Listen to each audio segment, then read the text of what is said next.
मित्रों, प्रेम की कोई पराकाष्ठा नहीं होती। प्रेम संयोग में असीम होता है और वियोग में अनंत होता है। जय श्री कृष्ण मित्रों, फिर एक बार बहुत बहुत हार्दिक स्वागत है आप सभी का। आज हम बात करेंगे आपके प्रेम संबंध और वैवाहिक संबंध के सितंबर महीने से लेकर दिसंबर महीने तक के राशिफल की, और अंत में उपाय की चर्चा भी करेंगे। इसलिए वीडियो को पूरा अंत तक देखें व सुने, तभी आप सितंबर महीने से लेकर दिसंबर महीने के 4 महीने के प्रेम संबंध और वैवाहिक संबंध के राशिफल की पूरी जानकारी प्राप्त कर पाएंगे। मित्रों, ये राशिफल चंद्र राशि पर आधारित है, यानी मून साइन पर।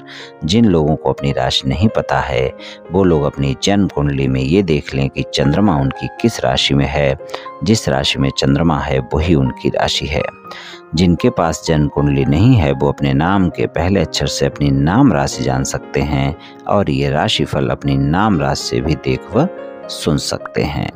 तो चलिए मित्रों, शुरू करते हैं। जानते हैं कि आपको इन 4 महीनों में सितंबर से लेकर दिसंबर तक के समय में प्रेम संबंध और वैवाहिक संबंधों में क्या परिणाम मिल सकते हैं। चलिए मित्रों, वृषभ राशि वालों के सबसे पहले प्रेम संबंधों की बात करें। प्रेम संबंधों की बात करेंगे तो ग्रहों के गोचर की स्थिति जान लेते हैं। वृषभ राशि के स्वामी शुक्र हैं, और शुक्र सितंबर के महीने में कर्क राशि में यानी आपके तीसरे भाव में गोचर करेंगे, और 2 अक्टूबर को वो फिर से सिंह राशि में चौथे भाव में जाएंगे, और 3 नवंबर को कन्या में जाएंगे, और 30 नवंबर को तुला में जाएंगे, और 25 दिसंबर को वृश्चिक में जाएंगे। तो शुक्रदेव का जो गोचर होगा वो कर्क राशि से लेकर वृश्चिक राशि तक रहने वाला है, जो कि आपके राशि स्वामी हैं।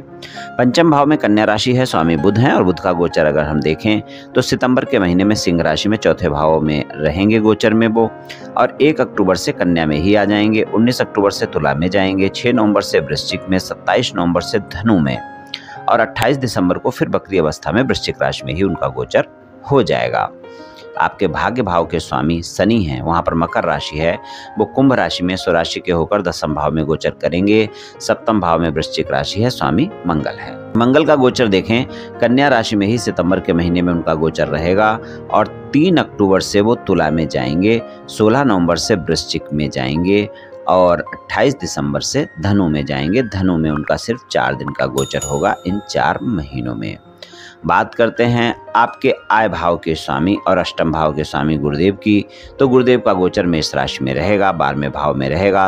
वहां पर गुरु चंडाल योग का निर्माण होगा। 30 अक्टूबर तक ये गुरु चंडाल का योग रहेगा। राहु वहां पर रहेंगे उति में गुरु के साथ, और 30 अक्टूबर से वो मीन राशि में चले जाएंगे, एकादश भाव में आ जाएंगे। तो वहां पर गुरु का जो गुरु चंडाल योग बनेगा जो 12वें भाव में, वो समाप्त हो जाएगा।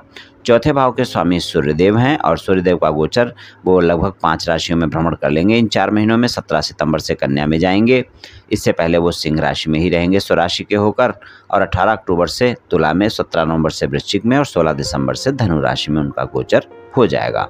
तो इस तरह की ग्रह गोचर स्थिति रहेगी वृषभ राशि वालों के लिए। चंद्रमा का गोचर सभी राशियों में हो जाएगा। चंद्रमा लगभग 2.25 दिन में राशि परिवर्तन कर लेते हैं, तो वो सभी राशियों में भ्रमण कर लेंगे।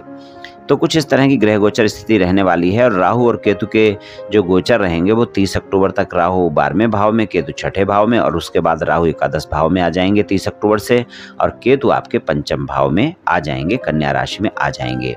तो प्रेम संबंधों के मामले में आपको मिले जुले परिणाम देखने को मिलेंगे। यहाँ पर अगर हम देखें तो सितंबर और अक्टूबर का महीना प्रेम संबंधों के लिए ज़्यादा बेहतर परिणाम दिखाएगा। नवंबर और दिसंबर के महीने में आपको अपने संबंधों में गलतफहमियों से बचना होगा, वरना वहां पर वाद विवाद हो सकते हैं, और आपने ध्यान नहीं दिया तो ये छोटे छोटे वाद विवाद ज़्यादा बड़े भी हो सकते हैं।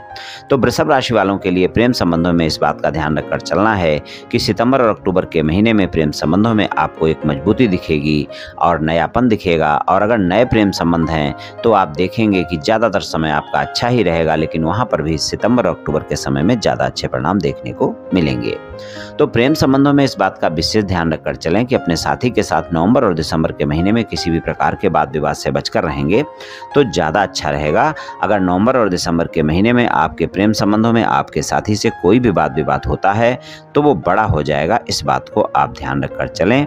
इसलिए वृषभ राशि वालों के लिए मेरी सलाह है कि प्रेम संबंधों के मामले में अगर आपका कोई वाद विवाद चल रहा है और आपके प्रेम संबंध पहले थे लेकिन आजकल बातचीत नहीं हो रही है और ज़्यादा वाद विवाद चल रहा है और आप चाहते हैं कि आपका साथी आपके साथ संबंधों में दोबारा वापस आए, तो आप सितंबर और अक्टूबर के महीने में अपने साथी को मनाने का प्रयास कर लें। वहाँ पर आपको ज़्यादा अच्छे परिणाम मिल जाएंगे, आपका साथी मान सकता है और आपकी no contract situation contract situation में बदल सकती है। नवंबर और दिसंबर उतना बेहतर नहीं रहने वाला है, वहाँ पर आपको सामान्य परिणाम मिलेंगे। प्रयास भी ज़्यादा करने की आवश्यकता होगी, तभी आपको अच्छे परिणाम मिल पाएंगे। बात करें अगर आप सिंगल हैं तो आपके लिए कैसा रहेगा, तो सिंगल लोगों के लिए सितंबर अक्टूबर सिंगल लोगों के लिए भी ज़्यादा बेहतर रहेगा। नवंबर और दिसंबर में सामान्य परिणाम मिलेंगे। तो अगर आपकी किसी से मित्रता चल रही है, मित्रवत संबंध हैं, आप चाहते हैं उस मित्रता को प्रेम संबंधों में ले जाने के लिए आप प्रयास कर सकते हैं, आपको सफलता मिल सकती है। सितंबर अक्टूबर के महीने में आप प्रस्ताव दें, आपका प्रस्ताव स्वीकार किया जा सकता है और आपके जीवन में साथी की तलाश पूरी हो सकती है अगर आप साथी की तलाश में हैं तो सिंगल लोगों के लिए भी सितंबर और अक्टूबर ज़्यादा बेहतर परिणाम दिखाएगा। नवंबर और दिसंबर में आपको सामान्य से ज़्यादा परिणाम नहीं मिलेंगे और वहाँ पर अगर किसी भी प्रकार का कोई वाद विवाद होता है तो वो ज़्यादा बड़ा होगा। लेकिन ये भी ध्यान रखकर चलें, नवंबर और दिसंबर के महीने में अगर आपकी मुलाकातें होती हैं आपके साथी के साथ तो आप काफ़ी रोमांटिक समय गुजारेंगे। और नए लोगों के लिए तो अच्छा रहेगा, पुराने प्रेम संबंधों में भी रोमांस ज़्यादा रहेगा नवंबर और दिसंबर के महीने में, लेकिन गलतफहमियां और शंकाएं भी ज़्यादा रह सकती हैं। और अगर आपके साथी की राशि वृषभ राशि है, कन्या राशि है या मकर राशि है तो आप देखेंगे कि आपको ज़्यादा अच्छे परिणाम देखने को मिलेंगे। जो परिणाम मैंने बतलाए हैं उससे अच्छे परिणाम आपको देखने को मिल जाएंगे इन 4 महीनों में। बात करें वैवाहिक संबंधों की, सप्तम भाव में वृश्चिक राशि है, स्वामी मंगल हैं और मंगल का गोचर सितंबर के महीने में कन्या राशि में पंचम भाव में रहेगा और 3 अक्टूबर से वो तुला में आएंगे और 16 नवंबर से वो वृश्चिक में ही आ जाएंगे। तो वैवाहिक संबंधों में अगर हम देखें तो लगभग सारा समय आपका अच्छा रहेगा और आपको 4 महीने बेहतर परिणाम मिलने वाले हैं अपने वैवाहिक संबंधों में।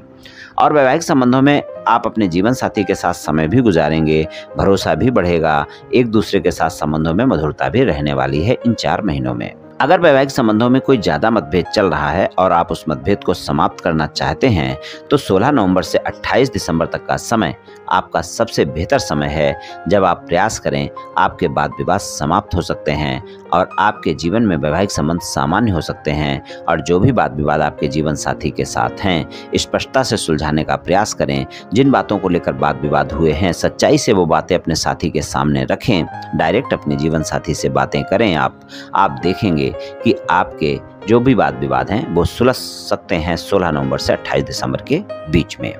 बाकी 4 महीने बेहतर रहेंगे और अगर छोटे मोटे वाद विवाद हैं तो आप 4 महीने कभी भी समाप्त करने का प्रयास करें, आपके वैवाहिक संबंधों में जो भी मतभेद हैं समाप्त हो जाएंगे। बस आपको एक बात ध्यान रखकर चलने की आवश्यकता है कि अगर विवाह से अलग कोई संबंध है तो वहाँ पर परिणाम अच्छे नहीं मिल पाएंगे। कि विवाह से अलग कोई संबंध है तो वो आपके जीवन साथी को पता चल सकते हैं और वो वाद विवाद ज़्यादा हो सकते हैं, वो आपके फिर आसानी से समाप्त नहीं होंगे। लेकिन 16 नवंबर से 28 दिसंबर तक का जो समय रहेगा वहाँ पर अगर आप प्रयास करेंगे तो किसी भी तरह का कोई भी वाद विवाद आपका समाप्त हो सकता है और आपके वैवाहिक संबंध सामान्य हो सकते हैं। तो वैवाहिक संबंधों के लिए 4 महीने बेहतर हैं, परिणाम अच्छे मिलेंगे। ससुराल पक्ष के लोगों के साथ सितंबर से लेकर दिसंबर तक का समय आपको सामान्य परिणाम देता रहेगा। तो कुछ इस तरह के परिणाम वृषभ राशि वालों को प्रेम संबंध और वैवाहिक संबंधों में मिल सकते हैं। चलिए उपाय की बात करते हैं। उपाय की बात करें, आपके पंचम भाव में कन्या राशि है, स्वामी बुध हैं। बुधवार के दिन आप श्री गणेश भगवान की पूजा उपासना कर सकते हैं और गणेश जी भगवान को मोतीचूर के लड्डू का भोग लगाएं, खुद भी ग्रहण करें, लोगों में बांटें, आपको बहुत अच्छे परिणाम देखने को मिलेंगे। ये उपाय आप 4 महीने प्रत्येक बुधवार को करें, आप देखेंगे बहुत अच्छे परिणाम देखने को मिलेंगे। शुक्रवार के दिन आप सफ़ेद कलर की मिठाई का दान गरीबों में करें। सफ़ेद कलर की मिठाई आप खरीदें और दुर्गा माता को भोग लगाएं, खुद भी ग्रहण करें, लोगों में बांटें, आपको बहुत अच्छे परिणाम देखने को मिलेंगे। या फिर आप सफ़ेद कलर की मिठाई खरीद कर सिर्फ गरीबों में दान कर दें तो भी आपको बहुत अच्छे परिणाम मिलेंगे। तो ये उपाय आप करें, 4 महीने करते रहें मित्रों, निश्चित ही आपको ज़्यादा अच्छे परिणाम देखने को मिलेंगे। तो मित्रों, आज मैंने आपसे वृषभ राशि वालों के सितंबर से लेकर दिसंबर महीने तक के प्रेम संबंध और वैवाहिक संबंध के राशिफल के बारे में कुछ चर्चा की। ये वृषभ राशि वालों के सितंबर से लेकर दिसंबर तक का प्रेम संबंध और वैवाहिक संबंध का राशिफल सामान्य राशिफल है। ये सभी जातकों पर पूर्ण रूप से प्रभावी होगा ऐसा संभव नहीं है, क्योंकि आपकी जन्म कुंडली पर भी बहुत कुछ निर्भर करता है। आप सभी स्वस्थ रहें, आयुष्मान रहें, धनवान रहें, ऐसी मेरी श्री कृष्ण भगवान से प्रार्थना है। जय श्री कृष्ण, जय श्री राधे।